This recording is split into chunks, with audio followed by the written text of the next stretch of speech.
बिस्मिल्लाहिर्रहमानिर्रहीम। अस्सलामुअलैकुम। PKN news के साथ में हूँ मुन्नज़रा। रुख करते हैं खबरों का। सिलाबी रेले में जनूबी इजला में तबाही, दर्जनों दहात ज़ेर-ए-आब। हवास्ती बांध टूट के मंडी बहाउद्दीन में 2 नौजवान पानी के रेले में बहकर जान से हाथ धो बैठे। शुजाबाद में शेरशाह के करीब बस्ती घाघरा का बांध टूटने से 200 फीट चौड़ा शगाफ पड़ गया।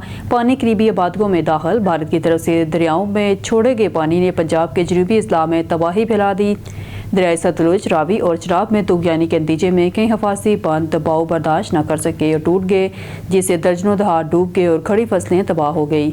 मंडी बहाउद्दीन में 2 नौजवान पानी के रेले में बहकर जान से हाथ धो बैठे। शुजाबाद में शेरशाह के करीब बस्ती घाघरा का बांध टूटने से 200 फीट चौड़ा शगाफ पड़ा और पानी करीबी आबादियों में दाखिल हो गया, जबकि मुल्तान के बस्ती घाघरा वाला में भी पानी की सतह खतरनाक हद तक बढ़ने लगी। जंग के इलाके शोरकोट के मुकाम पर दरिया चनाब में दरमियानी दर्जे का सैलाब आ गया।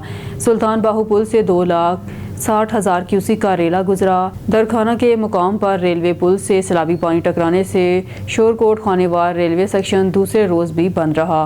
पिंडी बटिया में हाई फ्लड अलर्ट जारी कर दिया गया। 5,57,000 का रेला गुजर रहा है। अहमदपुर सियाल में मोजा समंदवाना बंद में शगाफ पड़ गया। कई इलाके ज़ेर-ए-आब आ गए। फसलों को नुकसान पहुंचा। लियाकतपुर में दरिया चनाब और दरिया सिंध के सैलाबी रेलों से तबाही मच गई।